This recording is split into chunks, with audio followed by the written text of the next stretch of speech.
He was the man who gave up everything for her success, his dreams, his career, his future. When she was done with him, she cast him aside like a worn-out shoe. At a glittering New York gala, surrounded by the city's elite, she decided to humiliate him one last time, mocking the quiet, unassuming woman by his side. She thought his new date was a nobody, a downgrade.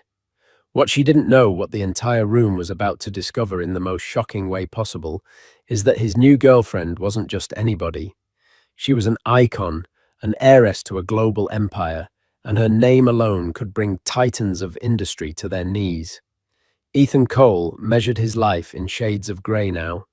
His bachelor apartment in Hell's Kitchen wasn't sad exactly. It was muted.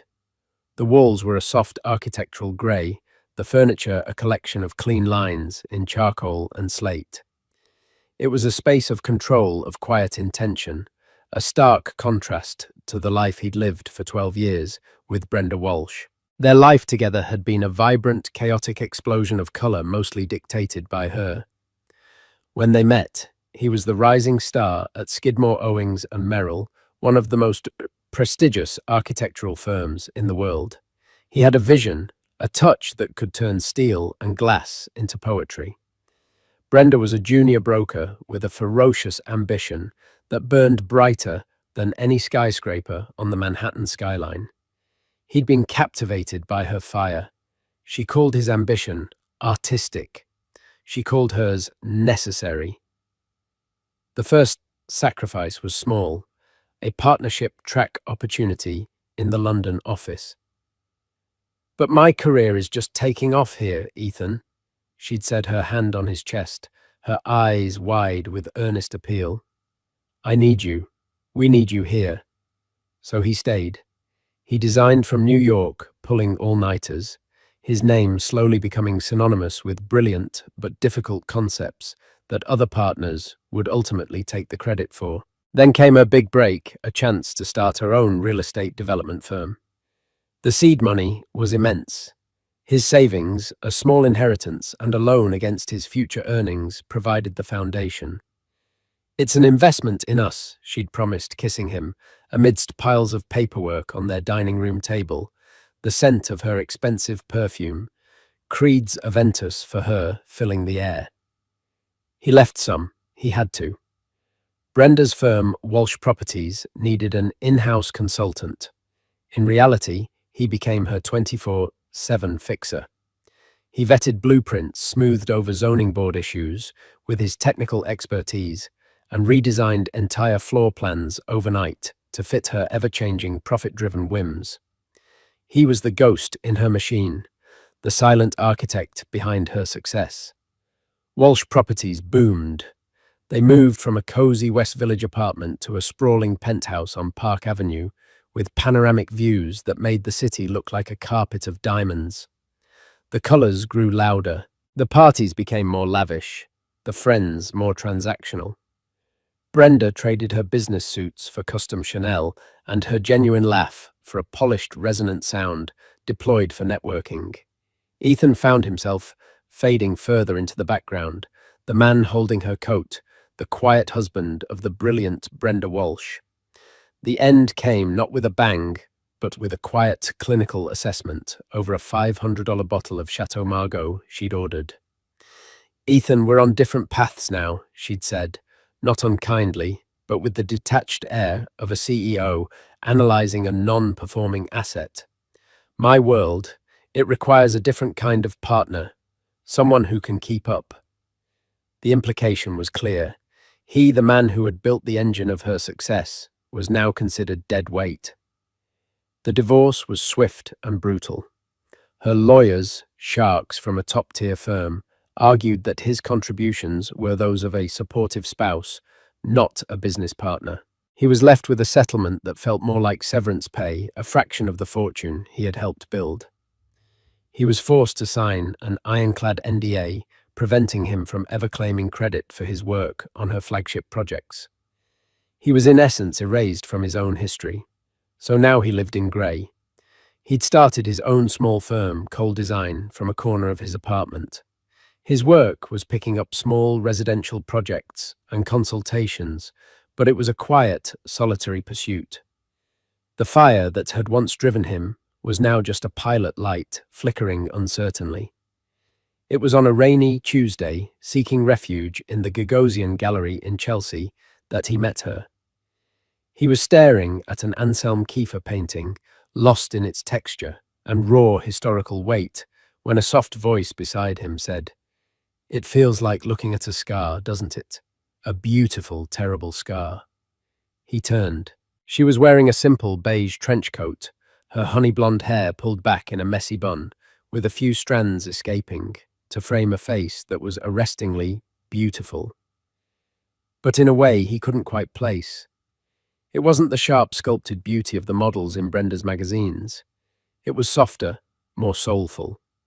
Her eyes, a warm hazel, held a startling depth. She wore no discernible makeup. "That's the perfect way to describe it," Ethan said, genuinely surprised. "I was thinking the same thing." They fell into easy conversation. Her name was Fina, she said. Just Fina. She spoke about art with an unpretentious passion that he found intoxicating. She asked him what he did, and when he said he was an architect, her eyes lit up. "You build things. You make tangible art that people can live in. That's incredible." No one had called his work incredible in a long time. Brenda had called it a means to an end. They talked for 2 hours, wandering through the gallery, until the staff began politely hinting it was time to close. As they stood outside on the wet pavement, the city lights shimmering around them, Ethan felt a warmth he hadn't realized he'd been missing so profoundly. "I don't normally do this," he began, his heart thumping a nervous rhythm against his ribs. "But would you like to get a coffee sometime?" She smiled, a genuine, radiant smile that seemed to push back the gloom. "I'd like that very much, Ethan." She typed her number into his phone under the name Fina. Their first date was at a small, no-name Italian place in his neighborhood. She arrived in jeans, a simple white t-shirt, and the same trench coat. She seemed fascinated by his stories of architectural challenges, of balancing physics and aesthetics. She spoke of her own life in vague but intriguing terms. She traveled a lot for work and dealt with difficult personalities. He assumed she was perhaps a corporate art buyer or a consultant for a luxury brand. He never pressed. He was too busy enjoying the simple act of being seen, of being heard. He didn't Google her name. Fina was unique, but it felt private, a name just for him. He respected that. For the first time in over a decade, he was getting to know someone without a balance sheet attached. He wasn't Brenda Walsh's husband. He was just Ethan, and she was just Fina. It was a fragile, beautiful thing, and he was terrified of breaking it. After a month of quiet dinners, long walks through Central Park, and visits to obscure museums, Fina brought up the event. "There's this charity gala," she said, swirling the wine in her glass at his apartment. "The Children's Legacy Fund. It's a work thing. I have to go make an appearance. It's usually dreadfully boring. It would be infinitely less so if you were there with me." Ethan's stomach tightened. Ayla. The very word brought back a flood of memories, standing awkwardly in a tuxedo, while Brenda networked fetching her champagne, smiling vacantly at people who looked straight through him. It was Brenda's world. "I don't know, Fina. That's not really my scene," he said, the excuse sounding weak even to himself. "Please," she asked, her hazel eyes soft and pleading, "just for an hour or two. We can sneak out early and get pizza. My treat." The thought of sharing a slice of pizza with her, after escaping a black tie event, was so incongruous, so them, that he couldn't help but smile. How could he say no? "Okay." He relented. "For you, but if anyone tries to talk to me about the commodities market, I'm faking a seizure." She laughed, a sound that filled his grey apartment with colour. "It's a deal." He had no idea that he was agreeing to walk back into the very heart of the world he had escaped. He had no idea that Brenda would be there, and he had no idea that Fina. His quiet, unassuming Fina was about to detonate a bomb in the middle of his old life, a bomb wrapped in Dior, haute couture. The muted grey of his world was about to be shattered into a million brilliant, blinding pieces. Preparing for the gala felt like putting on an old, ill-fitting costume. Ethan rented a tuxedo from a place on Madison Avenue, the process feeling clinical and foreign. The last time he'd worn one, it had been a custom Tom Ford, a gift from Brenda for their 10th anniversary. A gift, he later realized, that was more about her image than his comfort.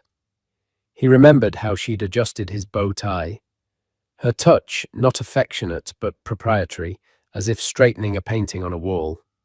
"Perfect," she'd said, looking at their reflection in the mirror. "We look like $1 billion." He remembered feeling like a well-dressed accessory. This time was different. As he adjusted the standard issue bow tie in his own mirror, he felt a nervous flutter. But it was for Fina. He wanted to look good for her. She'd told him she would meet him at the venue, the iconic Cipriani on 42nd Street, a grand, cavernous hall that had once been a bank.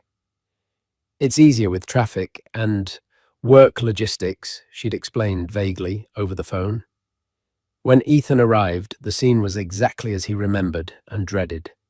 A river of black cars flowed to the curb, depositing men in sharp tuxedos and women in glittering gowns. The air crackled with the sound of camera flashes from the press line, the murmur of powerful people greeting each other, and the clinking of champagne flutes. It was a pageant of wealth and influence. He took a deep breath, handed his invitation to the stern-looking woman at the door, and stepped inside. He scanned the cavernous room, a sea of black and diamonds under the impossibly high, ornate ceilings. He felt a familiar wave of alienation wash over him. Then he saw her. She was standing near one of the marble pillars, talking to an older gentleman, and she took his breath away. The simple, unassuming woman he knew was gone. In her place stood a goddess. She wore a gown of deep sapphire silk that seemed to drink the light. It was an architectural marvel in itself, minimalist yet impossibly elegant, with a single dramatic sweep of fabric falling from one shoulder. Her honey-blonde hair was styled in a chic, intricate updo, and delicate diamond earrings glittered at her ears. She was still recognizably his Fina, but she was also more. She radiated a poise and a quiet confidence that was nothing short of regal. He suddenly felt foolish for ever thinking she was just a corporate art buyer. As if sensing his presence, she turned. Her face broke into that warm, genuine smile that was just for him, and the goddess became Fina again. She gracefully excused herself from the man she was talking to and walked toward him. "Hey you," she said softly, her eyes drinking him in. "You look very handsome. A regular James Bond." "And you," Ethan stammered. "You look—" "I don't have the words. Stunning feels inadequate." She blushed, a faint pink rising on her cheeks. "It's just a dress, all smoke and mirrors. Are you ready to brave the lion's den?" "With you, absolutely," he said, offering his arm. As she took it, he felt a jolt of pride. He wasn't an accessory tonight. He was her date. They found their assigned table, mercifully, in a slightly quieter corner of the room. Fina seemed to know a surprising number of people. Not in the way Brenda knew them, with aggressive handshakes and laser-focused eye contact, but in a more relaxed, familiar way. People would nod respectfully as she passed, their eyes widening slightly in recognition, but they kept their distance. It was odd. It was as if she was surrounded by an invisible barrier of respect. "You seem popular," Ethan commented as they sat down. "I've been coming to this event for years," she said, with a slight shrug. "It's for a good cause." They made small talk, observing the glittering parade around them. Fina pointed out a famous actress, a tech billionaire, and a notoriously reclusive artist, telling Ethan funny little anecdotes about each of them. She made this intimidating world feel small and human. For the first time ever, Ethan was actually enjoying himself at a gala. He felt the tight knot of anxiety in his chest finally begin to loosen. He was so wrapped up in her, in the easy magic of their conversation, that he didn't see them approach. Well, well, well. Ethan Cole, I never thought I'd see you at an event like this again. The voice was like ice water down his spine. It was a voice engineered for public speaking and private condescension, a voice he had tried for 2 years to forget. He looked up. Brenda Walsh stood before them, a vision in crimson red sequins, a dress that screamed for attention. Beside her, preening in a velvet tuxedo jacket, was her new partner, Grant Harrison, a hedge fund manager, known for his ruthless takeovers and his collection of gaudy Swiss watches. His wrist glittered obnoxiously under the chandeliers. Brenda's eyes swept over Ethan's rented tux with a flicker of disdain before landing on Fina.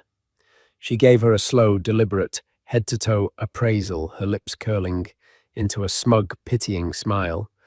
It was the look she reserved for the catering staff. Brenda, Ethan said, his voice flat. He made no move to stand. I see you're back in the game. Brenda continued, her voice dripping with false sweetness. She ignored Fina completely, as if she were a piece of furniture. I'm so glad to see you're getting out. I was worried about you cooped up in that dreary little apartment. Grant chuckled, a moist, unpleasant sound. You gotta hand it to him, Bren. He's resourceful. Ethan felt a hot surge of anger. He could take her insults, he was used to them. But the way she was dismissing Fina, the woman who had brought light back into his life, was intolerable. Fina remained perfectly still, her expression unreadable. She simply watched Brenda, her hazel eyes calm and observant, which seemed to infuriate Brenda even more. Brenda thrived on reactions, on knowing her barbs had landed. Fina's serenity was a shield she couldn't penetrate. So, Brenda said finally, deigning to look at Fina, though not addressing her directly. She spoke to Ethan, her voice loud enough for the neighboring tables to hear. Is this your +1? It's sweet that you're trying, Ethan. Really. I know it must be tough starting over. Budgets are tight, I'm sure. She let the insult hang in the air, a poisonous cloud. The implication was clear. Fina looked cheap. She was a downgrade. The best a man like Ethan could afford. Ethan stood up at his chair, scraping against the floor. That's enough, Brenda. Oh, am I embarrassing you? She cooed, placing a hand on Grant's arm. Grant and I were just saying how important it is to maintain standards, in business, in life, in partners. She gave Fina another dismissive glance. You get what you pay for, after all. Before Ethan could unleash the torrent of furious words building in his throat. Fina moved. She placed a gentle restraining hand on his arm. Then she looked directly at Brenda for the first time. Her voice, when she spoke, was not loud, but it cut through Brenda's venomous aura with the precision of a diamond. It's a beautiful dress, Fina said, her gaze fixed on Brenda's crimson gown. Last season's Balmain, if I'm not mistaken. A bold choice. The comment was delivered so neutrally, yet it was a masterclass in subtle destruction. She had identified the design of the season, and with one phrase, a bold choice, rendered it utterly passé. It was the kind of coded insult the women in this room used to destroy each other, and Fina had just wielded it with surgical skill. Brenda's smug smile faltered for a fraction of a second.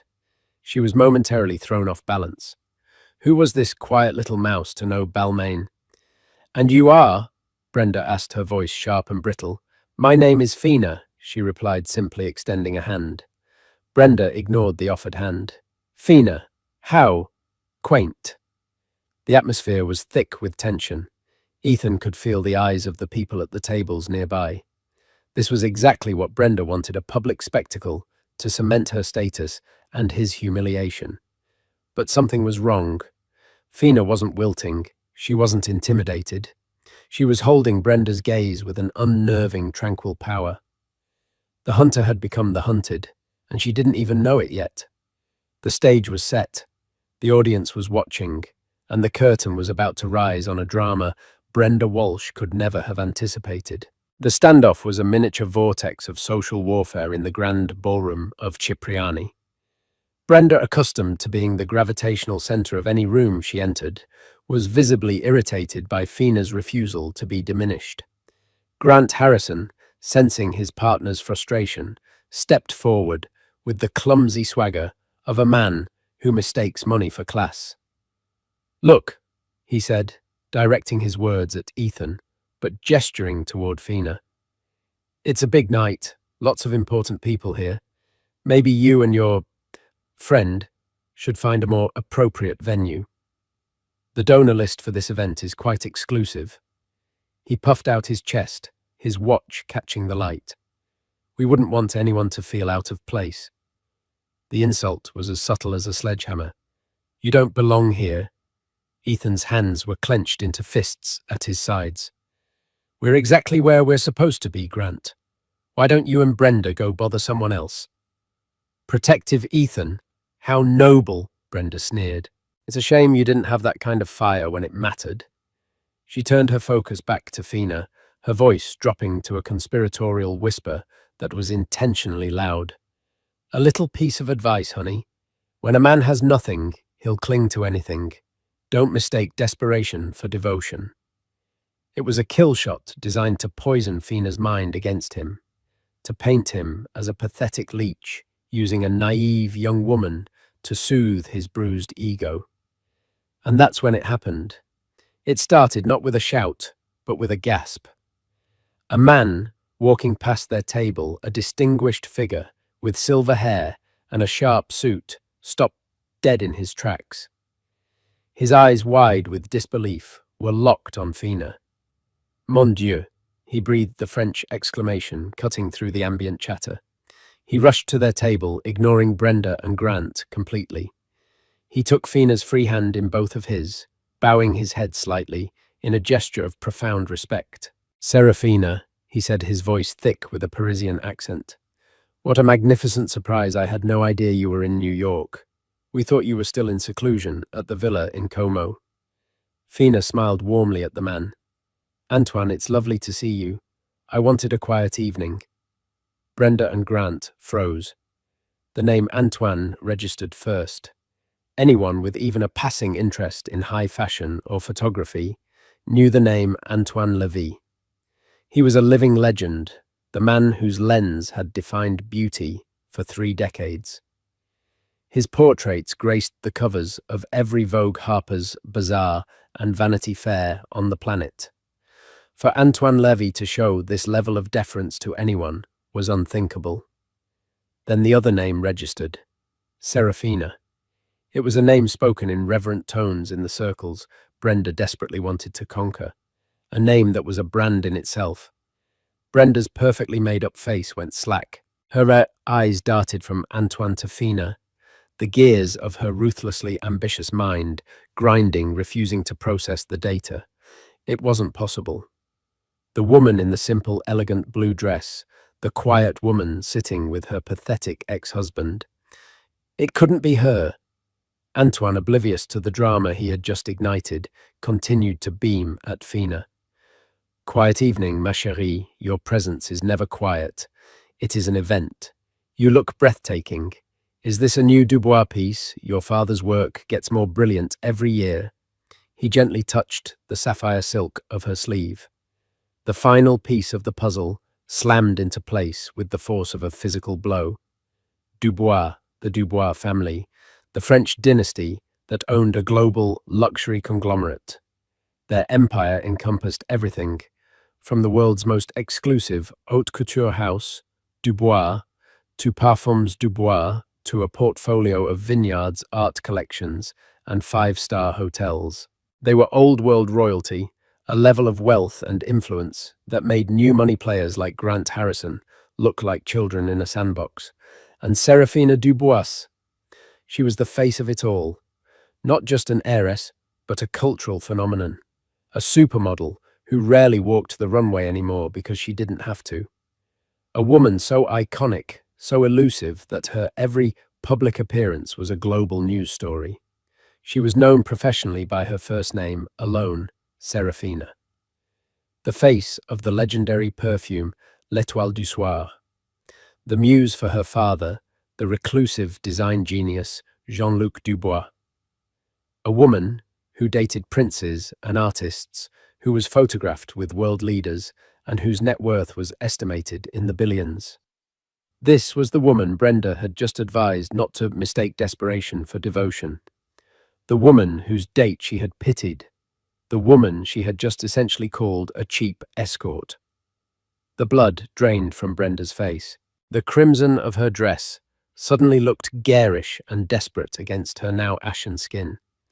She looked at Seraphina Dubois, and for the first time she saw her. She saw the regal poise, the quiet confidence, the subtle but priceless diamonds, the bespoke gown that wasn't last season's Balmain, but a one-of-a-kind creation from the most exclusive atelier in the world. She had been so blinded by her own arrogance, so eager to humiliate Ethan, that she had been functionally blind. Word was spreading like wildfire.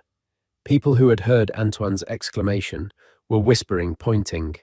Phones previously tucked away were being subtly raised over shoulders to snap photos. The low hum of the room was changing its frequency, reorienting itself around their table. A bubble of silence and awe was expanding outwards.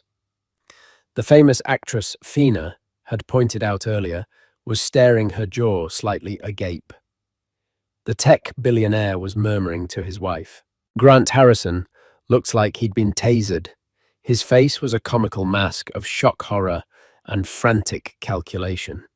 He was a man who lived and died by status, and he had just mortally insulted one of the most powerful figures in that universe. He looked at Brenda with pure, unadulterated panic. Brenda, to her credit, tried to recover. It was a valiant but pathetic effort. She forced a brittle, horrifying smile. Seraphina Dubois. My goodness, what an honor. I'm Brenda Walsh of Walsh Properties. We are such admirers of your family's work. Her voice was an octave too high. The change from sneering condescension to fawning sycophancy was so abrupt it was sickening. Seraphina's gaze was cool.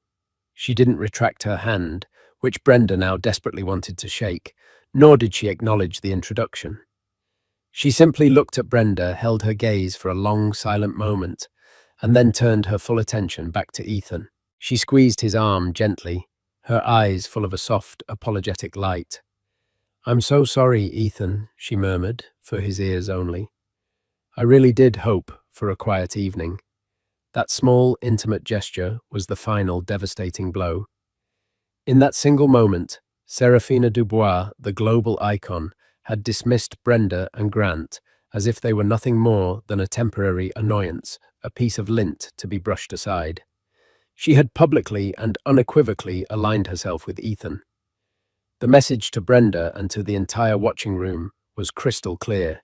This is my man. You are nothing. Brenda stood frozen, her hand still hovering in the empty space between them. The flash of a photographer's camera from across the room illuminated her face, capturing a perfect high-definition image of utter and complete humiliation. The Queen of Park Avenue had just been dethroned in the middle of her own court, not by a rival, but by the quiet girlfriend of the man she had thrown away. The rest of the evening was a blur for Ethan. The moment Seraphina's identity was revealed, their corner table became the epicenter of the New York social world. The gala's host, a formidable society matriarch named Beatrice Vanderbilt, descended upon them. Her initial annoyance at the commotion melting into effusive warmth the moment she saw Seraphina. Seraphina, my dear girl, you honor us. Why didn't you tell me you were coming? She boomed, air-kissing her with practiced ease. Her eyes flickered to Ethan, no longer with indifference, but with intense, speculative curiosity. Ethan felt like an exhibit at the zoo. People no longer looked through him. They stared at him, their expressions a mixture of awe, envy, and confusion. Who was this man? How had he a relative?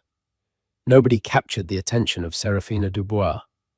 He saw men who had previously ignored him, now nodding in his direction, their wives whispering behind their hands. Brenda and Grant had vanished.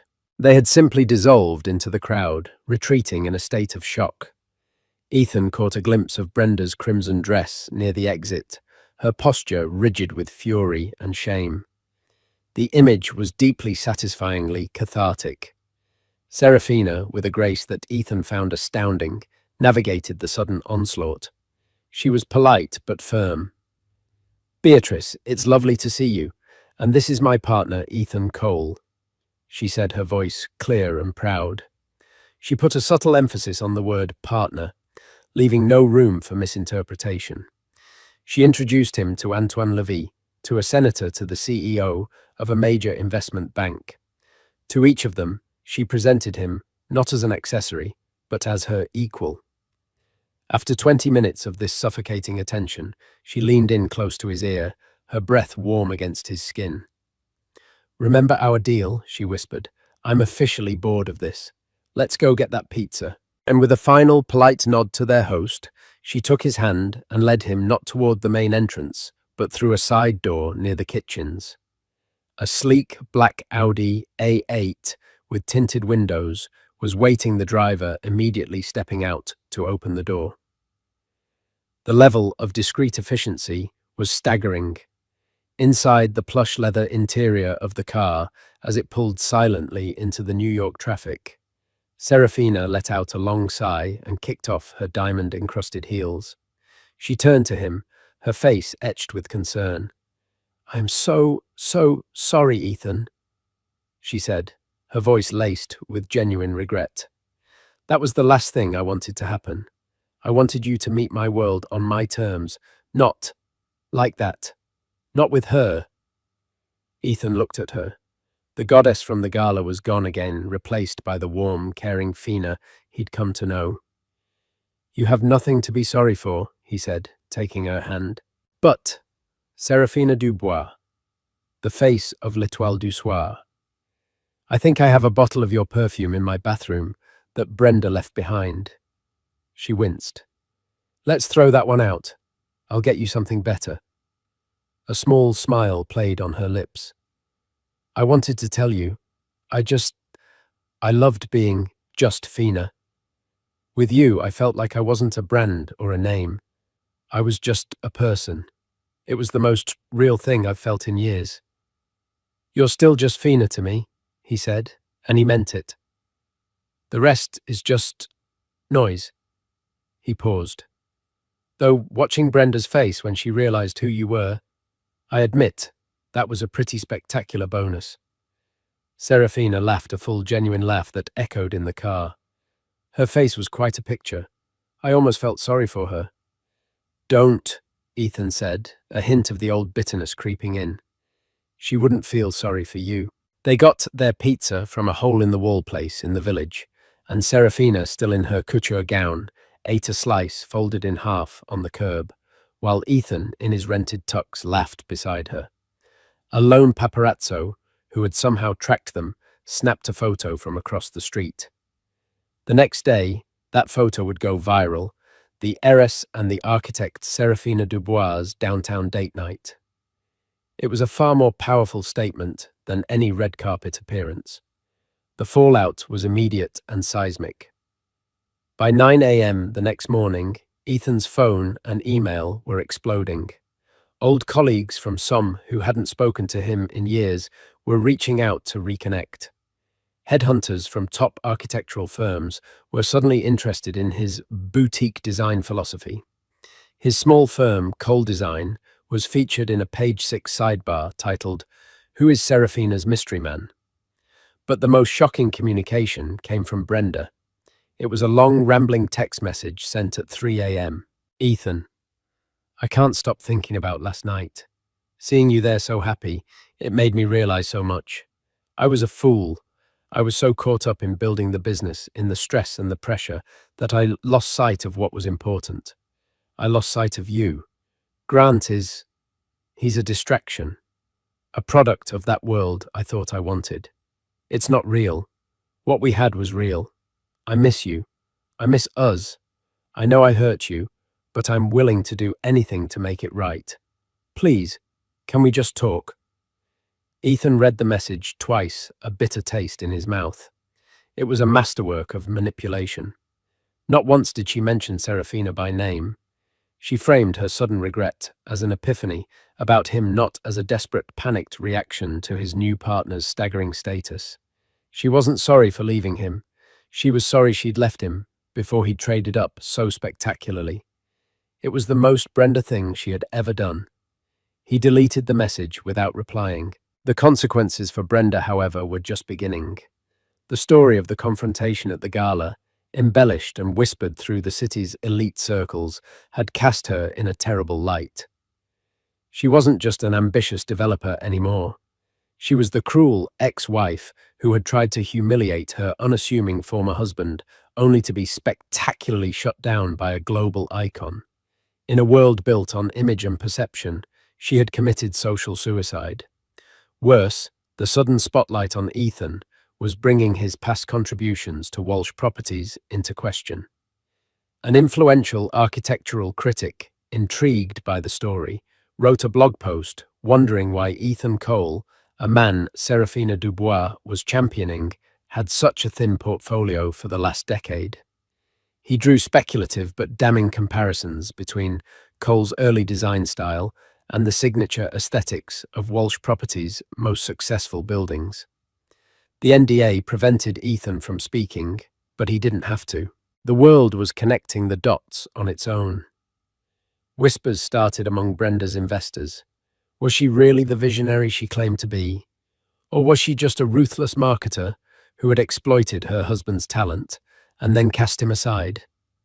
The foundation of her carefully constructed empire, built on her singular image as a self-made titan, was beginning to crack.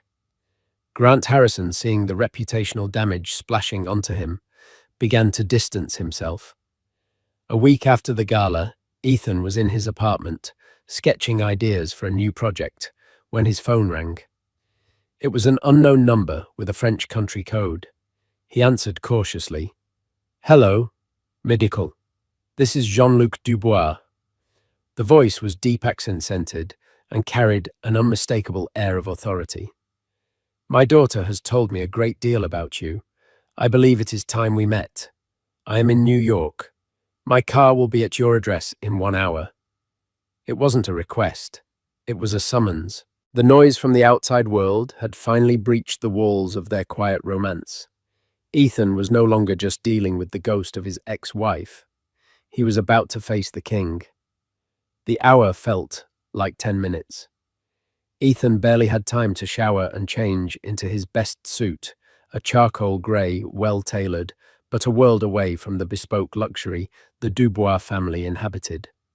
He stood at his window, watching the street below. Exactly 60 minutes after the call, a black Maybach, even more imposing than the Audi, pulled up to the curb. It was so sleek and silent, it seemed to absorb the sounds of the city around it. The ride to the meeting was a masterclass in silent intimidation. The chauffeur, a large man in a dark suit, didn't speak. The car's interior was a cocoon of buttery leather and polished wood. They bypassed the gleaming commercial towers of Midtown and headed for the quiet, old-money elegance of the Upper East Side, stopping in front of a magnificent limestone townhouse just off Fifth Avenue. This wasn't a hotel. It was a private residence, the Dubois family's New York home. Ethan was led through a foyer that was more like a private museum, with a Miro on one wall and a Giacometti sculpture in an alcove. He was shown into a library on the second floor. Bookshelves soared from floor to ceiling, filled with leather-bound volumes.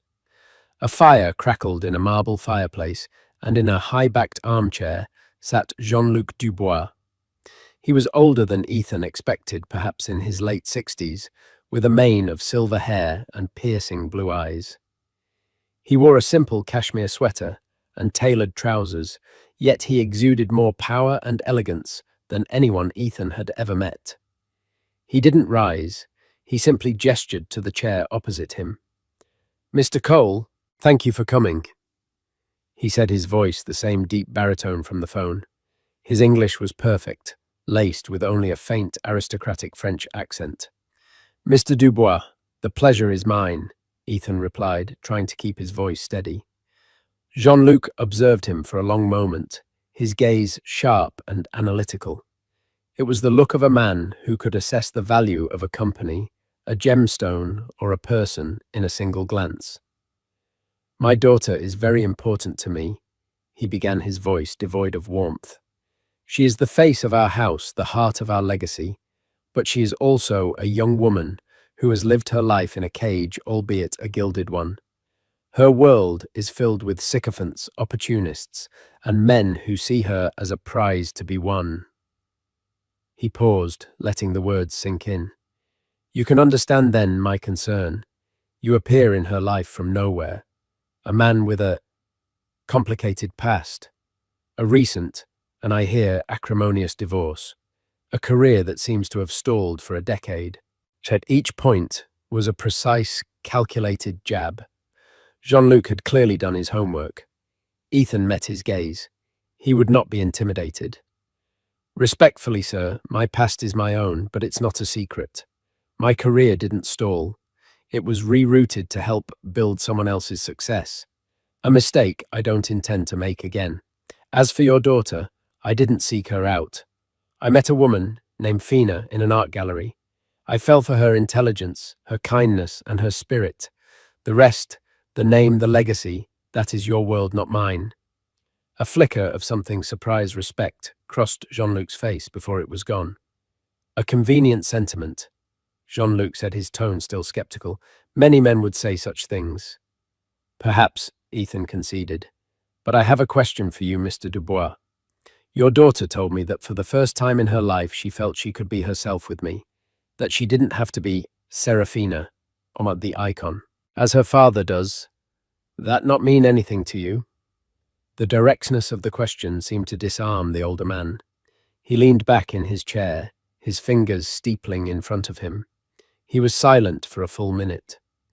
My daughter, she has a gift for seeing the truth in things, Jean-Luc said, his voice softening almost imperceptibly.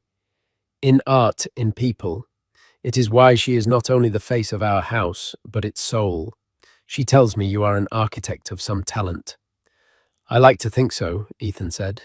Our family's philanthropic arm, the Dubois Foundation, is planning its next major project. Jean-Luc continued, shifting the topic. A new museum for contemporary art and design in Brooklyn, a landmark project.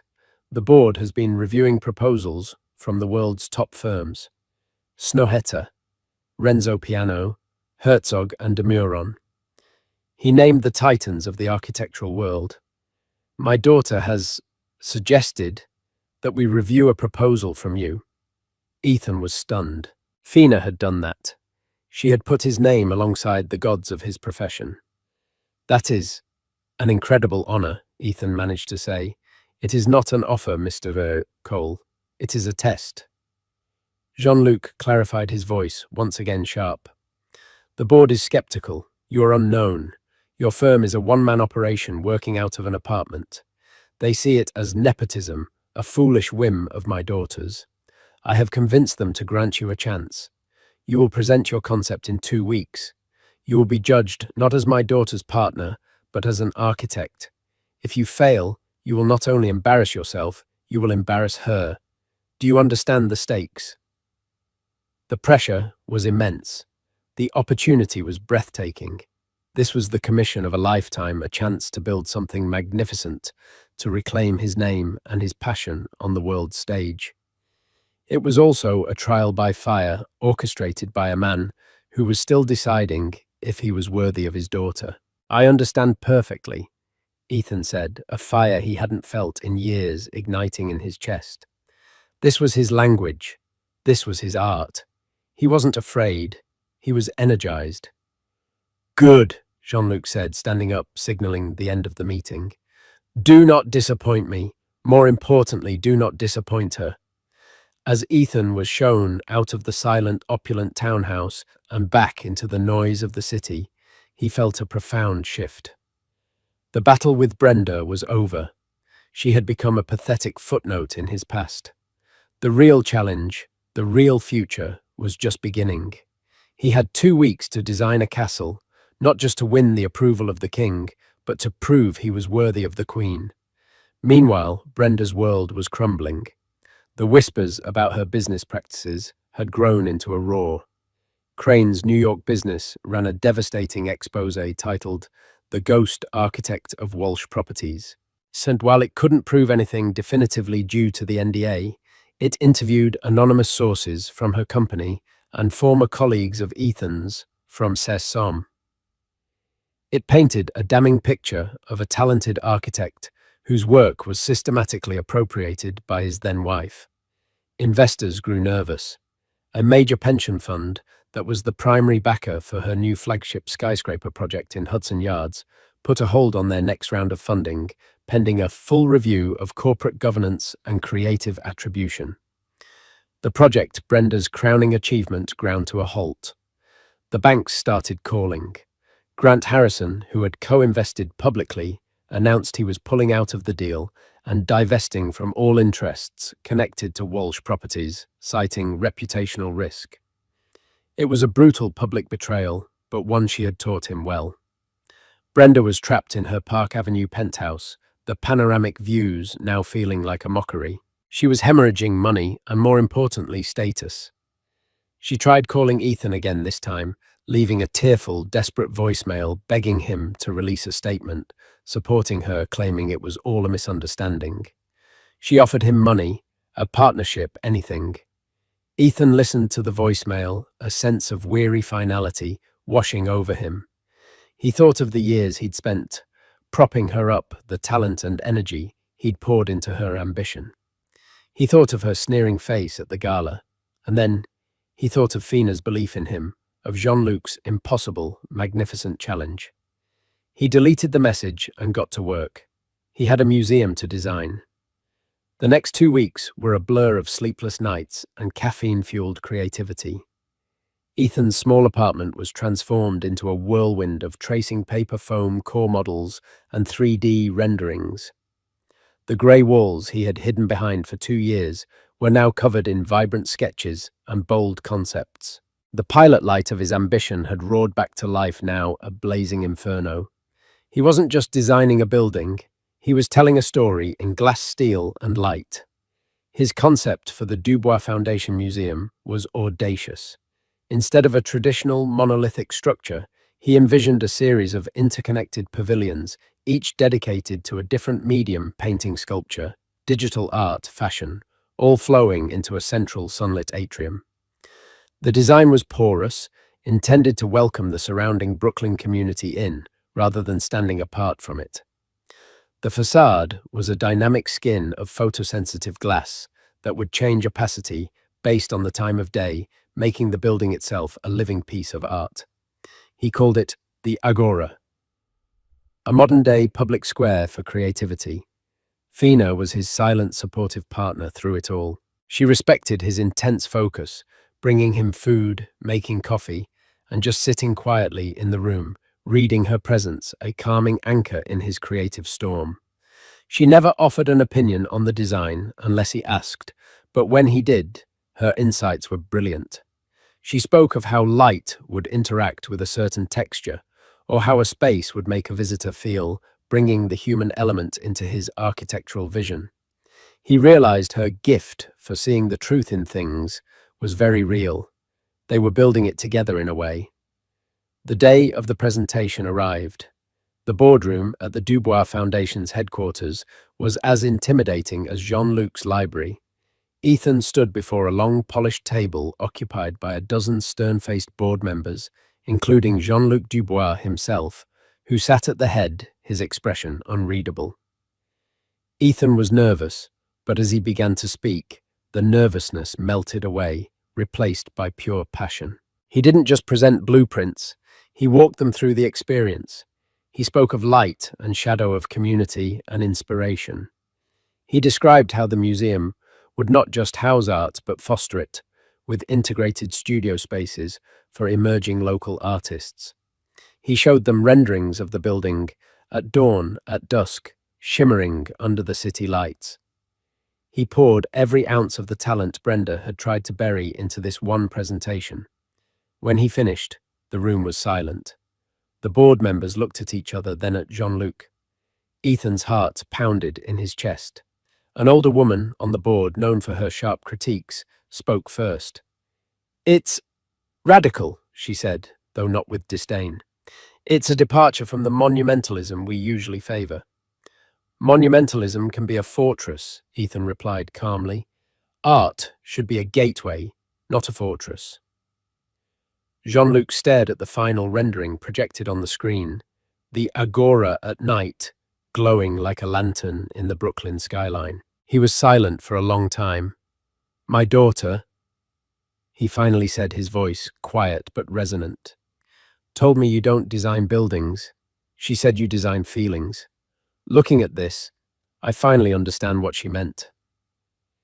He looked down the table at the other board members. "We would be fools to let this vision go." He then looked directly at Ethan. "The commission is yours, Mr. Cole. Congratulations." A wave of relief and elation so profound, it almost buckled Ethan's knees, washed over him. He had done it. He had won, not because of who he was dating, but because of who he was. The news of Cole Design winning the Dubois Foundation Commission sent shockwaves through the architecture and real estate worlds. It was the ultimate vindication. Architectural Digest ran a cover story on him, hailing him as the visionary in the wings, finally giving him the credit that was so long overdue. The final nail in Brenda Walsh's professional coffin came a week later. With her Hudson Yards project in ruins and her reputation shredded, Walsh Properties defaulted on a major loan. The bank seized her primary assets, including the Park Avenue penthouse. The empire Ethan had silently built was dismantled in a matter of months. The last Ethan heard, she had sold what was left of her company for pennies on the dollar and moved to a smaller condo in Florida, a pariah in the city she had fought so hard to conquer. There was no triumph in hearing the news, only a quiet sense of closure, like closing a book, Kol Tzushuk he had finished long ago. 6 months later, Ethan stood with Fina on the construction site in Brooklyn. The foundation for the agora was being poured, a tangible beginning for his dream. He was no longer in the grey apartment in Hell's Kitchen. He and Fina had found a beautiful loft in Soho, a space filled with light art and laughter. Fina, dressed in casual jeans and a sweater, her arm linked through his, looked out at the bustling site. The press still followed them sometimes, but it was different now. They were no longer the Heiress and her mystery man. They were a power couple, respected for their individual talents and the genuine partnership they so clearly shared. "It's going to be beautiful," she said, resting her head on his shoulder. "We're going to make it beautiful," he corrected her, squeezing her hand. He looked at her. His Fina, the woman, who had seen him when he was invisible, who had believed in him when he'd stopped believing in himself. She wasn't a status symbol or a prize. She was his partner, his home. He had lost a kingdom of glass and steel built on ambition and lies, only to gain an empire of his own, built on a foundation of truth, respect, and love. The past was a scar, just like the painting in the gallery where they'd met. But looking at the future they were building together, he knew it was a beautiful, terrible scar that had, against all odds, led him here. And so Ethan Cole, the man who was once a ghost in his own life, stepped into the light, not as someone's shadow, but as a creator in his own right. His story isn't just about a shocking reveal at a fancy gala. It's a powerful reminder that true worth isn't measured by bank accounts or designer labels. It's measured by integrity, by passion, and by the courage to be true to yourself, even when the world has tried to erase you. Brenda learned the hard way that when you treat people as stepping stones, you'll eventually find yourself with no ground left to stand on. What did you think of Brenda's downfall? Was it karma, or was it just business? Let us know your thoughts in the comments below. What happens when the man who threw you away is forced to watch you ascend to a world he can only dream of? For years, Ethan Carter told anyone who would listen that his ex-wife, Olivia, was a career-obsessed workaholic who didn't know the first thing about being a partner. He had his new perfect fiancée, Maddie, the ultimate wife material. He was the winner. But then a single headline shattered his carefully constructed reality, a headline that announced Olivia not just as successful, but as the bride of one of the world's most enigmatic billionaires. This isn't a fairy tale. It's the story of what happens when a man's ego writes checks his reality can't cash. Ethan Carter had a sermon, and he delivered it with the passion of a convert. He preached it at backyard barbecues over craft beers, in hushed tones at upscale restaurants, and in casual asides to his colleagues in the polished corridors of his mid-level finance firm. The gospel was simple. He had finally found true happiness, and its name was Madison Hayes. Maddie, he'd say, a contented smile playing on his lips. She just gets it. She understands what a man needs at the end of a long day. He'd usually be holding Maddie's hand when he said this, her presence serving as Exhibit A in the case for his newfound enlightenment. She was pretty, with a girl-next-door charm, a sprinkle of freckles, and a laugh that was always ready and willing. She worked as a part-time yoga instructor and was training to be a nutritionist. Her ambitions were wholesome, manageable. They didn't threaten to eclipse his own. The unspoken, yet deafeningly loud counterpoint to this sermon was his ex-wife, Olivia Rossi. He rarely used her name. She was simply my ex. The adjectives he attached to her were starkly different: driven, intense, always on, and his personal favorite, just not nurturing. You know, a man wants a partner, not a competitor. He explained to his friend Mark one Saturday as they stood over a grill, the scent of sizzling burgers filling the air. Maddie was inside, laughing with Mark's wife, her silhouette visible through the kitchen window. My ex. She couldn't switch off. We'd be in bed, and she'd be scrolling through market trends on her phone. She'd forget to pick up the dry cleaning because she was closing a deal. The house never felt like a home. It felt like a launch pad for her career. Mark nodded, slowly, flipping a patty. She was always smart, though. Smart isn't everything, Ethan retorted, a little too quickly. What's the point of a brilliant mind if it can't remember your anniversary? Maddie made me a 3-course meal for our 6-month dating anniversary. From scratch. That's wife material. That was his favorite phrase, wife material. Maddie was the embodiment of it. She organized their social calendar, remembered his mother's birthday, and made sure his favorite brand of coffee was always in the cupboard. Her world seemed to revolve around building a comfortable, supportive life for him, for them. She admired his work at the firm, listened intently to his stories about office politics, and soothed his ego when a deal went south. She was the calm harbor to his ex-wife's stormy sea.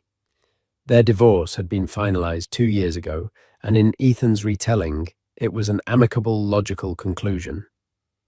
We just wanted different things, he'd say with a shrug. I wanted a family, a home. She wanted a boardroom.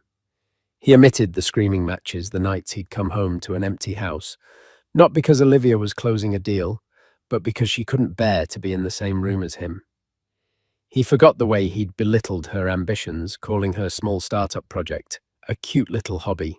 Someone he had convinced himself, and was working tirelessly to convince everyone else, that the failure of his marriage was entirely on Olivia. It was a failure of her femininity, her priorities, her very nature. His engagement to Maddie was his vindication. The 1-carat cushion-cut diamond on her finger was a trophy. Their life together was a portrait of domestic bliss curated for public consumption. Ethan's Instagram was a gallery of their happiness. Maddie laughing as she kneaded dough in their pristine kitchen, the two of them clinking wine glasses on their balcony overlooking the city. A selfie snuggled on the couch with the caption, "Nothing better than a quiet night in with my fiancé. Wife material, blessed." His friends mostly bought into it. They saw how relaxed Ethan seemed, how much he smiled. They saw Maddie's adoration for him. If they had private reservations, if they remembered the vibrant, witty Olivia and felt a pang of something missing, they kept it to themselves. It was easier to celebrate the new improved Ethan than to question the narrative he was so carefully crafting. One evening, about 6 months into their engagement, Ethan and Maddie were hosting a small dinner party. His boss, Mr. Henderson, and his wife were the guests of honor. Maddie, a gracious host, had prepared an elaborate meal of roast chicken and Dauphin-wise potatoes. "Ethan, you are a lucky man," Mr. Henderson said, raising his glass of Pinot Noir. "Madison, this meal is divine. My wife hasn't cooked a meal like this in 20 years. Maddie blushed prettily. "I love taking care of my man." Ethan beamed, placing a proprietary hand on her shoulder. "She's one of a kind. Traditional values. You know how rare that is these days." "Henderson," he shot a meaningful look at his boss. "Some women are so focused on shattering glass ceilings, they forget how to build a foundation at home." It was a direct, albeit anonymous shot at Olivia. He knew Henderson had met Olivia a few times at old company functions and had been impressed by her sharpness. This was Ethan's way of course-correcting that impression, of solidifying his new brand. Later that night, as they cleaned up, Maddie turned to him, her expression earnest. "Did you really mean that? About traditional values?" "Of course I did," he said, kissing her forehead. "You're everything I've ever wanted. You make me happy, Maddie. My ex. She made me tired." Maddie leaned into him, satisfied with the answer. She didn't question the comparison. She accepted it as a compliment, a testament to her own worth in his eyes. She was the woman who had healed him, the one who had succeeded, where the brilliant Olivia Rossi had failed. She had no reason to believe otherwise. Ethan's world was perfectly ordered, his past neatly filed away as a cautionary tale, and his future with his perfect wife-material, fiancée, stretching out before him like a calm, sunlit road. He was the protagonist of his own story, the wise man who had made the right choice. And for a little while longer, he was allowed to believe it. The illusion of Ethan's victory, so meticulously constructed, was incinerated on a Tuesday morning by the cold blue light of 1,000 screens. It didn't happen in a vacuum. For weeks, a certain name had been bubbling up in the financial news circuits Ethan monitored. Obsessively, Damien Thorne. Thorne was a spectre in the world of high finance and tech, a man who had built a multi-billion-dollar empire from the ground up before he was 35. He was notoriously private. There were maybe 3 or 4 authenticated photos of him in existence, all of them grainy and years old. He gave no interviews, attended no galas, and his company, Ethelred Industries, operated with a level of secrecy that was the stuff of legend. Thorne wasn't just rich, he was a myth. Ethan and his colleagues spoke of Damien Thorne in the same way ancient mariners might have spoken of a kraken, with a mixture of awe, terror, and disbelief. He was a market mover, a kingmaker. A single rumored investment from him could send a stock soaring. On that particular Tuesday, Ethan was in a mid-morning meeting presenting quarterly projections with his usual slick confidence. His phone, which he'd placed face down on the polished mahogany table, began to vibrate. Not a single buzz, but a frantic, insistent series of them. Mark, sitting beside him, shot him a questioning look. Ethan subtly shook his head, trying to maintain focus on his PowerPoint slide. But the buzzing didn't stop. It was a cascade of notifications and digital avalanche. A flicker of irritation crossed his face. He was in the middle of a sentence about market penetration when his boss, Mr. Henderson, cleared his throat. "Ethan, is everything all right?" Henderson asked, his eyes gesturing towards the vibrating phone. "Sounds like you're a popular man this morning." A few colleagues chuckled. Flustered, Ethan mumbled an apology and silenced the device. But the seed of unease had been planted. His presentation faltered, his smooth delivery becoming slightly stilted. He rushed through the last few slides, his mind now preoccupied with the silent, insistent phone in his pocket. When the meeting finally adjourned, Ethan snatched the phone. The lock screen was a chaotic mosaic of notifications. Texts from Mark, his college buddies, his sister.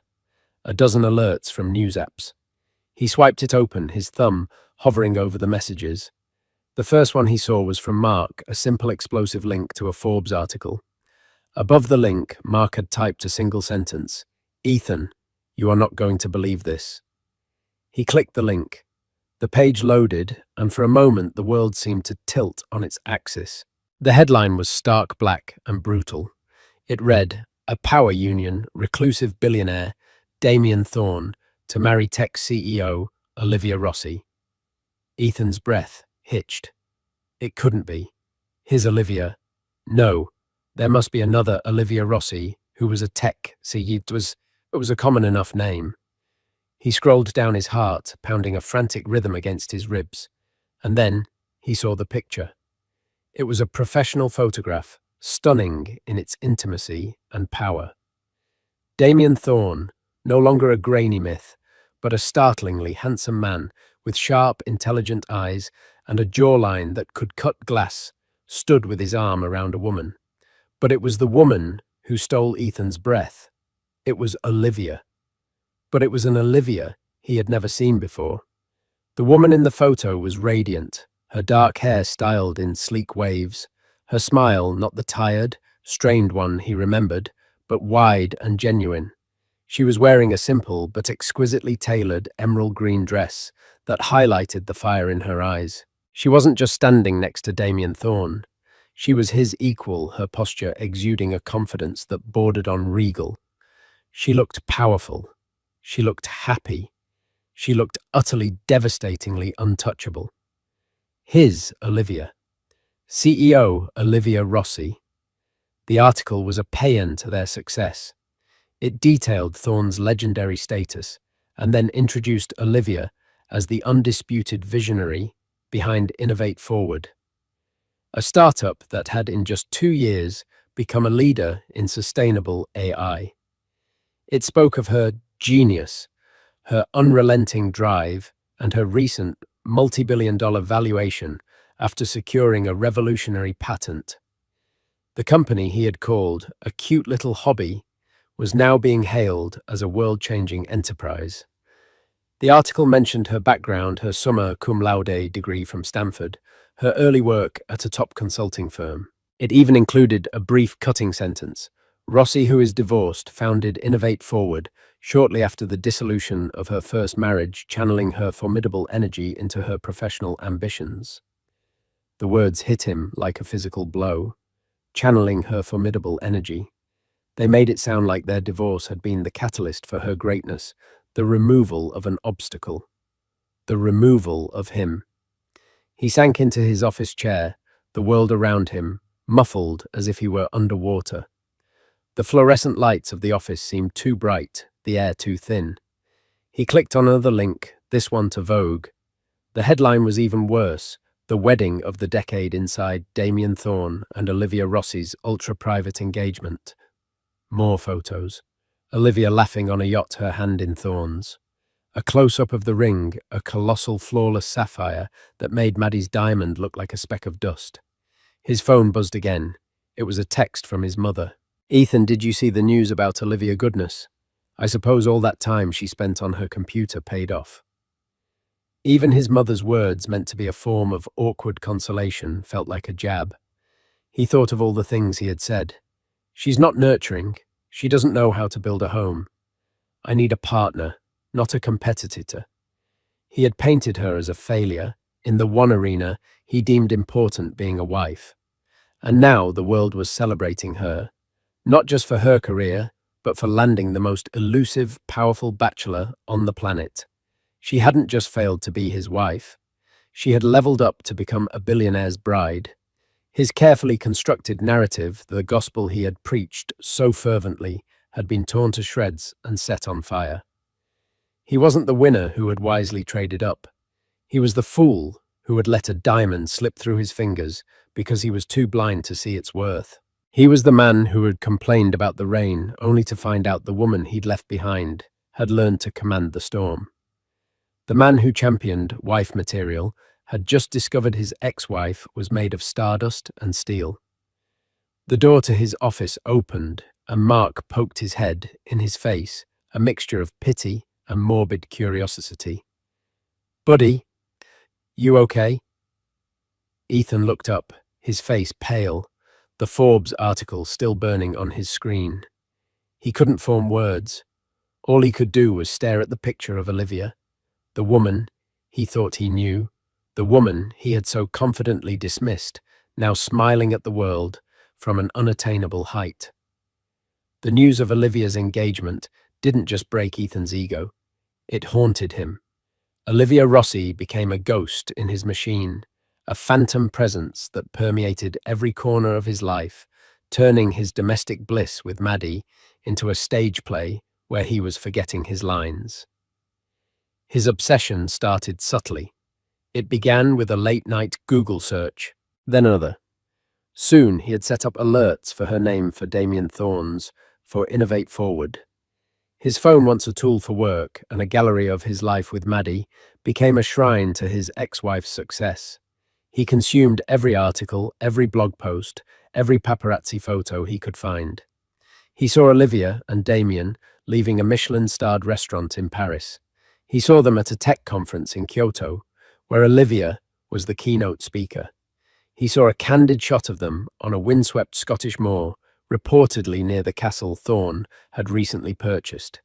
In every image, Olivia glowed. The fatigue that had perpetually lived under her eyes during their marriage was gone, replaced by a vibrant, focused energy. She wasn't just beautiful, she was formidable. Ethan started to draw comparisons, a slow, toxic poison seeping into his relationship with Maddie. One evening, Maddie was excitedly telling him about a new vegetarian lasagna recipe she had perfected. "It's amazing, Ethan. I used a cashew-based cheese, and you can't even tell the difference. It's so much healthier," she said, her eyes bright with pride. A year ago, he would have praised her, called her a culinary genius, and posted a picture of it with the hashtag #HadWifeMaterial. Now, his mind superimposed a different image over the scene. He remembered an article he'd read that morning. Olivia Rossi, CEO of Innovate Forward, addresses the World Economic Forum on the future of sustainable food production. "That's great, Mads," he said, his voice flat. He pushed the lasagna around his plate. "Really great." Maddie's smile faltered. "You don't like it?" "No, it's delicious, just got a lot on my mind from work." It was a lie, and they both knew it. He wasn't thinking about work. He was thinking about Olivia addressing world leaders while he was eating vegan lasagna. The thought was so absurd, so galling, it soured the taste of the food in his mouth. The ghost of Olivia was present in their conversations too. He would find himself replaying arguments from their marriage, but with a horrifying new clarity. He began to remember the things he had chosen to forget. Flashback. 3 years ago, their old apartment. Olivia is sitting at their small dining table, which is covered in schematics and financial projections. She hasn't slept in 2 days. Her eyes are red-rimmed, but blazing with excitement. "Ethan, look at this," she says, her voice thrumming with energy. "I've streamlined the energy conversion process. The efficiency gain is almost 12 This is it. This is the breakthrough." Ethan glances over from the TV where he's watching a football game. He sees a mess of papers, not a breakthrough. "That's nice, honey. Hey, did you remember to call the plumber about the leaky faucet I reminded you this morning?" Her face falls. The fire in her eyes dims to a hurt flicker. No, I'm sorry, I forgot. I was so caught up in this." "But Ethan, this is huge. This could get us our first round of seed funding." He scoffs, turning back to the game. "Liv, it's a hobby, a cute little project. How many of these breakthroughs have you had? Let's be realistic.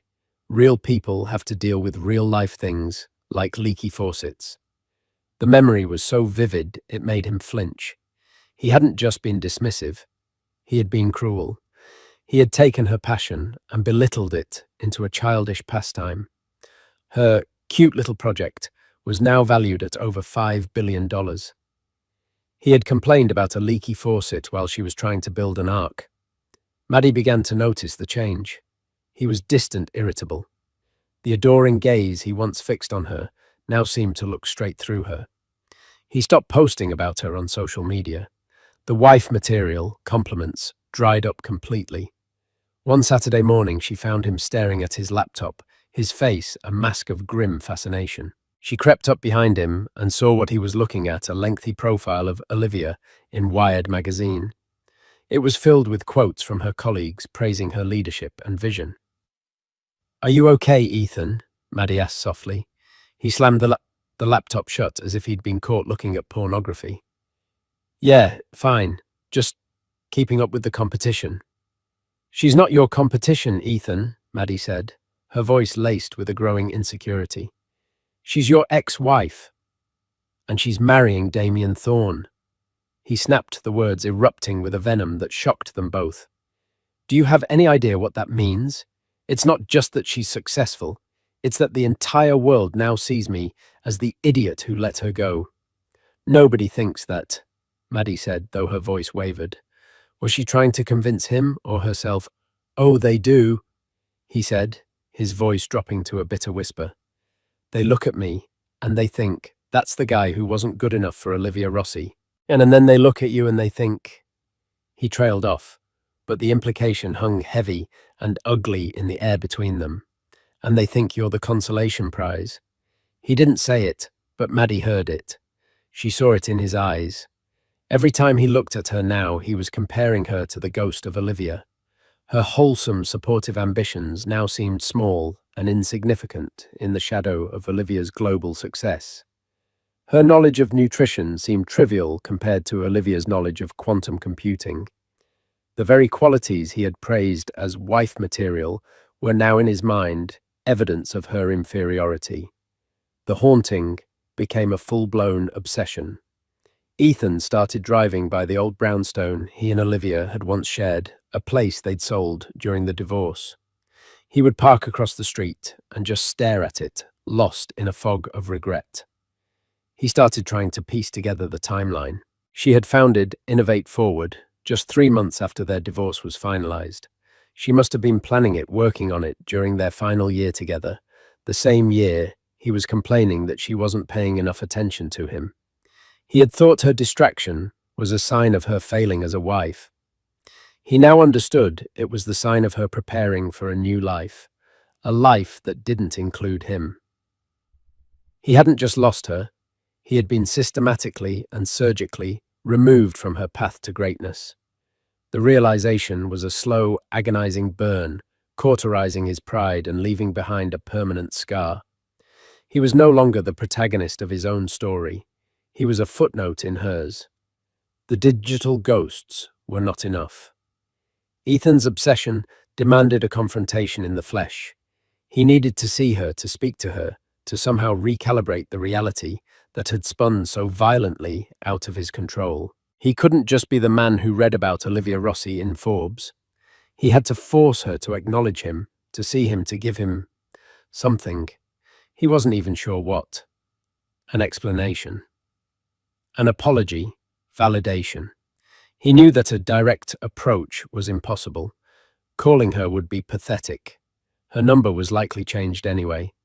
Emailing her would be a digital cry into the void, easily deleted by some high-powered assistant.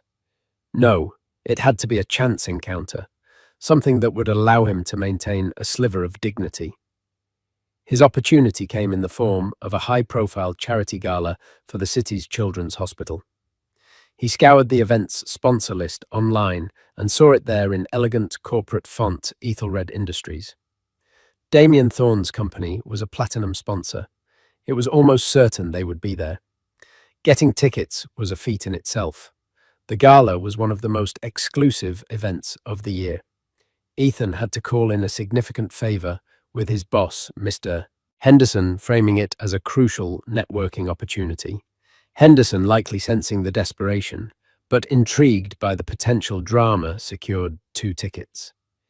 He told Maddie it was a mandatory work event. She was thrilled. She spent a week searching for the perfect dress, finally settling on a soft rose gold sequined gown. She looked beautiful, a shimmering, hopeful figure next to him in the taxi on the way to the museum where the gala was being held. Ethan, however, felt a cold knot of dread and anticipation in his stomach. He was wearing his best tuxedo, but he felt like a fraud, an imposter about to infiltrate a world where he no longer belonged. The museum's grand hall was breathtaking, transformed into a celestial wonderland of twinkling lights and cascading white florals. The city's elite mingled their diamonds and laughter echoing off the marble floors. Ethan scanned the room, his eyes darting over clusters of politicians, socialites, and business tycoons. And then he saw them. They were standing near the grand staircase, a magnetic center of gravity in the glittering crowd. Damien Thorne was exactly as he appeared in photographs, tall, impeccably dressed, in a custom-tailored suit, exuding an aura of quiet, unshakable power. But again, it was Olivia who commanded Ethan's attention. She was wearing a gown of deep sapphire blue, a clear nod to her engagement ring. The dress was a marvel of minimalist architecture, sleek and severe, yet incredibly feminine. It clung to her form, its sharp lines accentuating the confident way she held herself. Her hair was swept up in an elegant chignon, showcasing a pair of diamond earrings that glittered like captive stars. She wasn't just in her element, she was the element. People orbited her, listening with rapt attention as she spoke, her gestures animated and precise. Maddie saw them too. Wow! She breathed, her grip tightening on Ethan's arm. That's her. She's stunning. There was no jealousy in her voice, only pure, unadulterated awe. It made Ethan feel even worse. He steered them towards the bar, his throat suddenly dry. He needed a drink. He needed a plan. He watched her for 20 minutes, a predator stalking his prey. He saw her part from Thorne's side to speak with an elderly woman in a wheelchair, her expression softening with genuine warmth. He saw her laugh at something a city councilman said, a full-throated, joyful sound that he couldn't remember ever hearing from her. This was his moment. She was alone. "I'll be right back," he muttered to Maddie, leaving her by a marble pillar. He walked towards Olivia, his heart hammering against his ribs. Each step felt like wading through wet cement. She had her back to him, finishing her conversation. As the woman in the wheelchair was wheeled away, Ethan stepped forward. "Olivia," she turned. Her eyes, those fiery, intelligent eyes, landed on him. For a fraction of a second, there was a flicker of surprise, a ghost of the woman he once knew. Then it was gone, replaced by a cool, polite neutrality. It was the look one gives a stranger who has mistaken you for someone else. "Ethan," she said. Her voice was calm even. There was no anger, no pain, no shock. There was nothing, and the nothingness was the most painful response of all. "Fancy seeing you here." He managed the words, sounding lame and rehearsed even to his own ears. "It's a fundraiser for the Children's Hospital," she replied, a slight arch in her eyebrow. "I sit on the board. It's not really up to fancy." The implication was clear. "I belong here. What are you doing here?" "Right, of course. That's great," he stammered. "You look, well, the news, I mean. Congratulations. It's incredible." "Thank you," she said. She didn't elaborate. She didn't ask how he was. She simply stood there, a portrait of patience, waiting for him to finish whatever this was, so she could move on. He floundered, searching for the right words. "I guess I was surprised. A tech CEO. Who knew?" He tried for a light, teasing tone, the kind they used to share. It fell completely flat. Her expression didn't change, but her eyes hardened almost imperceptibly. "I knew," she said simply. The simplicity of the statement was a blade to his gut. It recontextualized their entire past. He thought he was the one in control, the one setting the terms of their life. He now saw he was merely a bystander to a story she had been writing for herself all along. "All those nights you were on your laptop. he began, a note of accusation creeping into his voice. You were building all this. You never told me. A flicker of something, not anger, but perhaps pity, crossed her face. You told me it was a cute little hobby, Ethan. You said real people have to worry about leaky faucets. I learned to stop sharing my dreams with people who would only belittle them. Her words were not a shout, but a quiet, clinical dissection of his failure. He had no response. She was right. From across the room, Damien Thorne had noticed their interaction. He began to walk towards them, not with aggression, but with a calm, purposeful stride. He was a shark gliding through water, effortless and dominant. Everything all right, darling? Thorne asked, his voice a low baritone. He slid his arm around Olivia's waist, his eyes locking onto Ethan's. It was not a threatening gaze, but an assessing one. He was sizing Ethan up, and in a single glance, dismissing him as irrelevant. Perfectly fine, Olivia said, leaning into Thorne's embrace. She turned her smile to him, a smile of genuine affection and partnership. Ethan was just offering his congratulations. That's civil of you, Thorne said to Ethan, his tone making it clear he thought it was anything but. Ethan felt himself shrink under Thorne's gaze. He was outmatched in every conceivable way, wealth, power, status, and most devastatingly in his role in Olivia's life. He was the past, a footnote. Damien Thorne was the present and the future. Just then, Maddie appeared at his side, looking nervous and out of place. Ethan, is everything okay? She asked. Olivia's eyes moved to Maddie. Her expression softened for a moment. She gave her a small, almost imperceptible nod, a gesture of female solidarity that completely excluded Ethan. In that moment, he realized Olivia didn't hate him. He didn't register enough to be hated. He was an obstacle she had overcome, a lesson she had learned.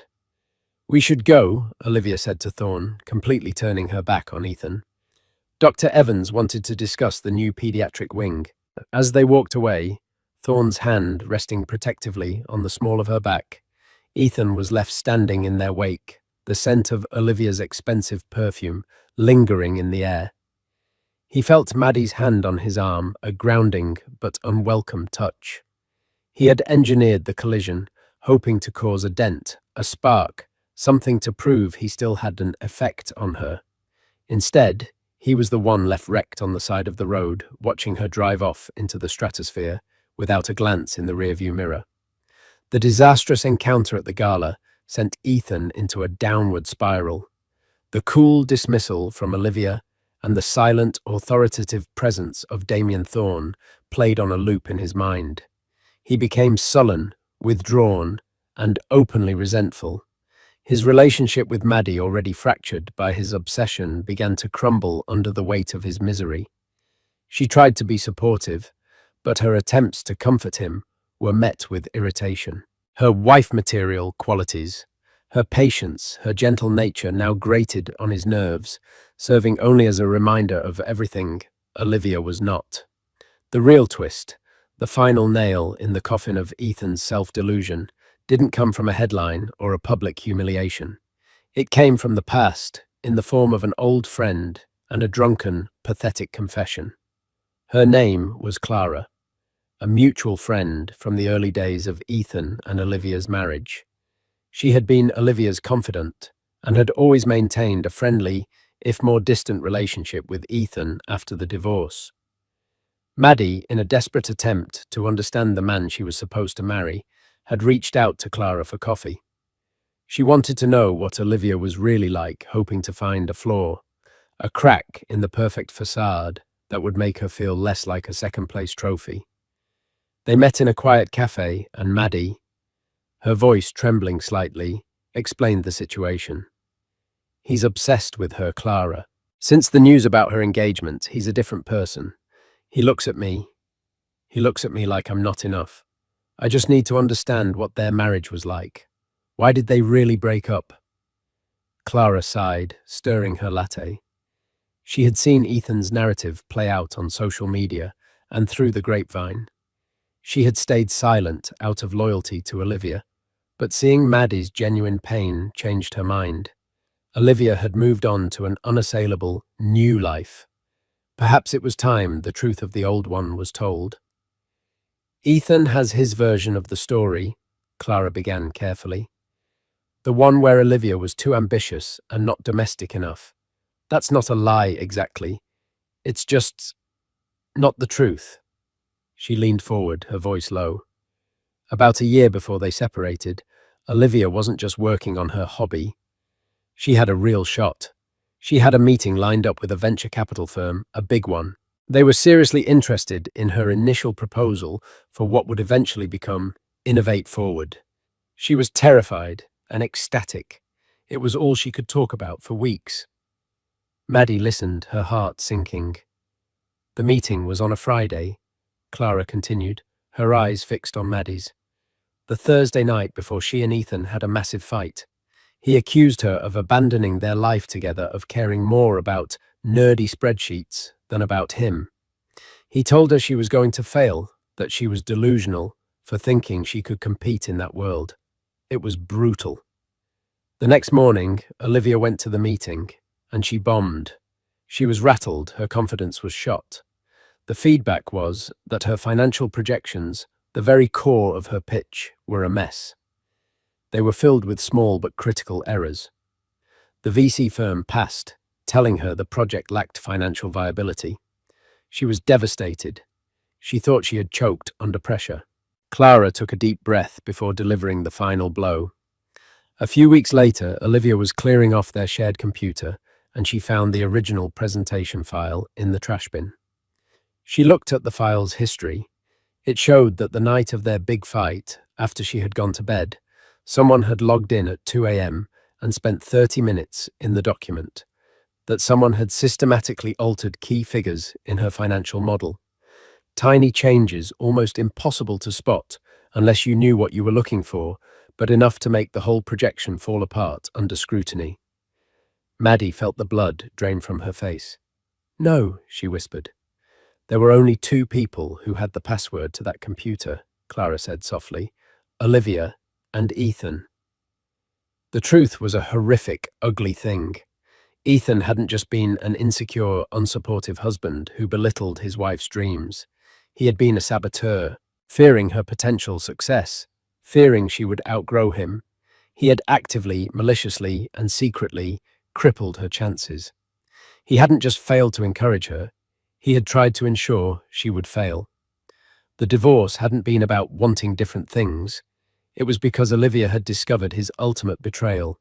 She never confronted him with the proof she was too broken and too proud. She simply packed her bags and left, deciding that a clean break was better than a war. She would rebuild on her own, far away from the man who had tried to tear her down. That night, Maddie went home in a state of shock. The apartment she had so lovingly decorated felt cold and alien. Ethan was on the couch drinking scotch and morosely scrolling through his phone, no doubt looking for more news about Olivia. The sight of him stewing in his self-pity over the success he had tried to prevent was repulsive. The final vestiges of her love and sympathy for him evaporated, replaced by a cold, clear disgust. She didn't confront him immediately. She waited. Her moment came 2 nights later. Ethan came home late, stumbling and drunk from after-work drinks with colleagues. He was in a maudlin, self-pitying mood, ranting about how unfair the world was. "She has everything," he slurred, slumping into a chair. "Everything. And what do I have?" This was it. Maddie stood before him, her arms crossed, her face a mask of stone. "You want to know why she has everything, Ethan?" she asked, her voice dangerously quiet. "It's luck," he muttered. "She met a rich guy." "No," Maddie said, her voice rising with a furious power she didn't know she possessed. "It's because she got away from you. Clara told me, Ethan. She told me about the presentation, about the VC meeting, about what you did to her financial projections at 2 in the morning." Ethan's drunken haze seemed to vanish. He stared at her, his face ashen, his mouth opening and closing like a fish. He was caught, utterly and completely caught. I, he started, but no excuse would come. You didn't think she was wife material because you were terrified she was made of something more. Maddie continued her words like shards of glass. You didn't want a partner. You wanted a cheerleader who would stay on the sidelines. The moment she had a chance to get in the game, a game you knew you couldn't play, you didn't just bench her. You tried to break her legs. She held up her left hand and with a final decisive tug, pulled the 1.5-carat cushion-cut diamond ring from her finger. The ring he had called a trophy. It felt cheap and tainted. She threw it on the coffee table where it landed with a dull, unsatisfying clink. All this time, she said, her voice breaking, with the agony of her own foolishness. I thought I was the woman who was good enough for you. I finally realized the truth. I was just the woman you thought you could control. Your consolation prize. But you lost Ethan. You didn't just lose her, you've lost me too.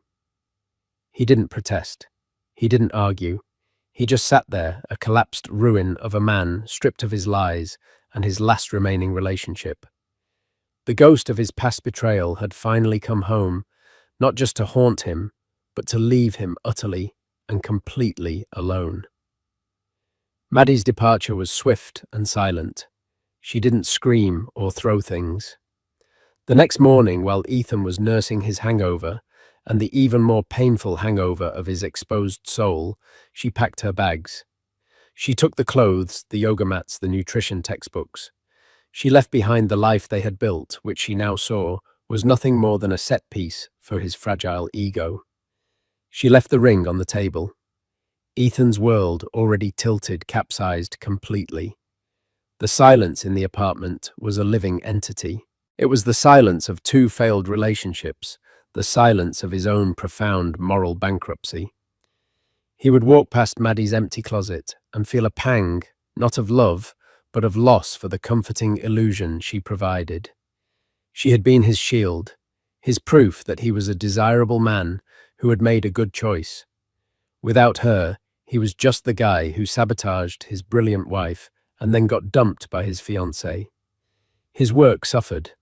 The slick confidence that was his primary professional asset evaporated. His colleagues, who had all seen the news about Olivia and had undoubtedly heard the whispers of his breakup with Maddie, treated him with a mixture of pity and contempt. Mr. Henderson called him into his office one afternoon. "Carter," he said without any preamble, "your numbers are down. You look like hell. Whatever is going on in your personal life, get it sorted. This firm doesn't pay for baggage." The humiliation was absolute. He was failing everywhere. He was the common denominator in his own life's wreckage. He made one last desperate attempt to salvage something. He composed a long, rambling email to Olivia. It was a pathetic cocktail of apology, self-pity, and twisted justification. He admitted to the sabotage, but framed it as a moment of weakness, a desperate act by a man terrified of being left behind. He wrote about how he had never stopped loving her, how he realized now she was the only one for him. He ended it by begging for a chance to talk, to explain himself in person. He hit send in the dead of night, fueled by scotch and desperation. The reply came less than an hour later. It was not from Olivia. It was from an email address he didn't recognize with the subject line, "A final communication." The message was brief and utterly devastating. "Mr. Carter, this email is to confirm that Ms. Rossi has received your message. It is also to inform you that a legal team has been retained to handle any and all future correspondence from you. Any further attempts to contact Ms. Rossi, Mr. Thorne, or their associates, either directly or indirectly, will be met with immediate legal action, including but not limited to a restraining order. Your email has been logged as evidence of harassment. We trust this is the final communication required on this matter. Sincerely, the Office of Damien Thorne." It wasn't even a lawyer's name. It was an anonymous edict from the machine that now protected Olivia. He hadn't just been dismissed. He had been classified as a threat, a nuisance to be managed by underlings. The woman he had once shared a bed with was now so far removed from him that he couldn't even reach her with an apology. He was a piece of spam caught in the filter of her new magnificent life. A few weeks later, the final act of his humiliation played out on every screen in the world. Vogue released the exclusive photos of the wedding. It wasn't a lavish, ostentatious affair, as he might have imagined. It was an event of breathtaking taste and quiet power. The ceremony took place at the Scottish castle he had read about under a canopy of ancient trees. There were only 50 guests. The photos showed Olivia in a wedding dress that defied convention. It was elegant, structured, and modern, with clean lines and a powerful silhouette. She looked less like a princess and more like a queen. But it was the expression on her face that truly broke him. In every photo, she radiated a joy so profound and serene, it seemed to light up the ancient landscape. It was the look of a woman who was not just loved, but seen valued and revered for exactly who she was. The photo that went viral was a candid shot of her and Damien Thorne during the reception. They weren't looking at the camera.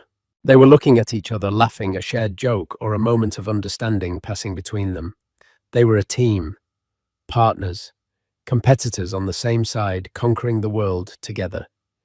Ethan stared at the picture on his phone, sitting alone in the sterile apartment that Maddie had left. He saw everything he had thrown away and everything he had tried to destroy. He had wanted a wife who would make his house a home. Olivia had left and built an empire. He had wanted a woman who would live in his shadow. She had found a man who wasn't afraid of her light, a man who wanted to stand in it with her. He finally understood.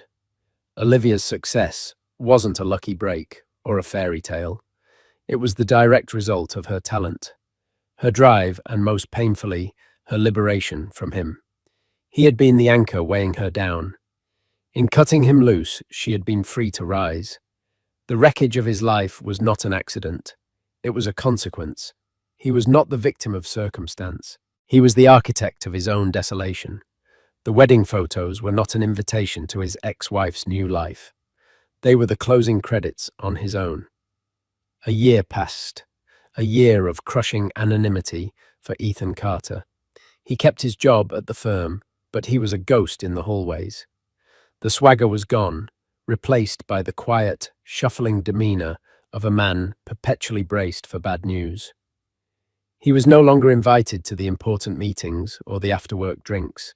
He was simply there, a piece of furniture. He sold the apartment he had shared with Maddie at a loss and moved into a smaller, nondescript unit in a less fashionable part of town. His life had contracted, shrinking to the size of his own diminished self-worth. He rarely looked up Olivia anymore. It was too painful. Her star had only continued to ascend. Innovate Forward, with the backing of Thorne's Ethelred Industries, had become a global behemoth. Olivia Rossi was a household name, a regular on most powerful women lists, a symbol of modern female achievement. She and Thorne were the ultimate power couple, their philanthropy as legendary as their business acumen. One rainy Saturday afternoon, Ethan was sitting in a generic coffee shop, nursing a lukewarm coffee and staring out at the rain-streaked street. It was the kind of aimless, empty day that had become the standard for him. The bell above the door chimed, and two women walked in, shaking rain from their umbrellas. One of them was Maddie. He hadn't seen her since the day she left. She looked different. Her hair was cut shorter, in a chic, no-nonsense bob. She wore stylish glasses and carried a leather satchel.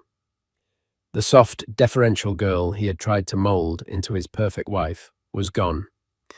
In her place was a confident-looking woman. Their eyes met across the small cafe. A flicker of recognition, then surprise. He expected her to turn and leave, or at least to look away with disdain. She didn't. After a moment's hesitation, she walked over to his table. Her friend found a seat near the window. "Ethan," she said. Her voice was steady, devoid of the anger or pain that had defined their last conversation. "Maddie," he responded, his own voice raspy. "You look great." "I am great," she said, and it was a simple statement of fact. I went back to school, full-time. I'm finishing my master's in public health policy. I want to work with non-profits, help design community wellness programs. Wow, he said, genuinely surprised. That's impressive. It's what I always wanted to do, she explained. Before I met you, I just sort of, put it on hold. I thought I wanted something else. She looked at him, not with pity, but with a kind of clinical curiosity. I heard you moved. Yeah, he said, gesturing vaguely at his drab surroundings. Downsized. An awkward silence fell between them. It was the silence of a shared history that neither of them was proud of. For what it's worth, Maddie said, finally breaking the silence. I hope you're okay. I'm getting by, he lied. She gave him a small, sad smile. You know, for a long time I was so angry. At you, but also at myself for believing your whole wife material nonsense. I made myself smaller to fit into the box you wanted for me. She paused, gathering her thoughts. But then I realized something. Olivia wasn't the only one who got away from you. I did too. And in a way, you did me a favor. You showed me exactly what I don't want. I don't want to be wife material. I want to be me. Her words weren't meant to be cruel, but they were the most profound indictment of his life he had ever heard. He had been so focused on his loss of Olivia, this larger-than-life figure, that he had barely registered the true nature of his loss of Maddie. He hadn't just lost a fiancée, he had lost a good person, whom he had actively tried to diminish. I have to go, she said, nodding towards her friend. Take care of yourself, Ethan. He watched her walk away, rejoining her friend with an easy laugh. She picked up her satchel, adjusted her glasses, and walked out of the cafe, back into her new, self-defined life. Ethan was left alone at his table, the coffee cold, the rain still falling outside. He finally understood the full scope of his tragedy. His story wasn't about an ex-wife who became a billionaire's bride. It was about a man who was so afraid of the light in others that he chose to live in the dark. He had been offered 2 chances at love, 2 different but equally valuable women, and he had squandered them both through his own insecurity. He didn't have a wife, a fiancée, or even a narrative anymore. All he had was the quiet, persistent, and undeniable knowledge that he was the architect of his own empty room. And for the first time, he didn't blame Olivia, or Maddie, or Damien Thorne. He had no one to blame but the man staring back at him in the faint reflection of the rain-soaked window. So what's the real takeaway from Ethan's story? It's a harsh reminder that when you try to define someone else's worth, you often just reveal your own limitations. Ethan thought he wanted wife material, but what he really wanted was a mirror that only reflected the version of himself he liked. He tried to dim Olivia's light, only to be blinded by her eventual brilliance. He underestimated Maddie, only to watch her walk away and build a life of purpose he could only envy. He lost not 1, but 2 incredible women, not to fate or bad luck, but to his own suffocating ego. If this story resonated with you,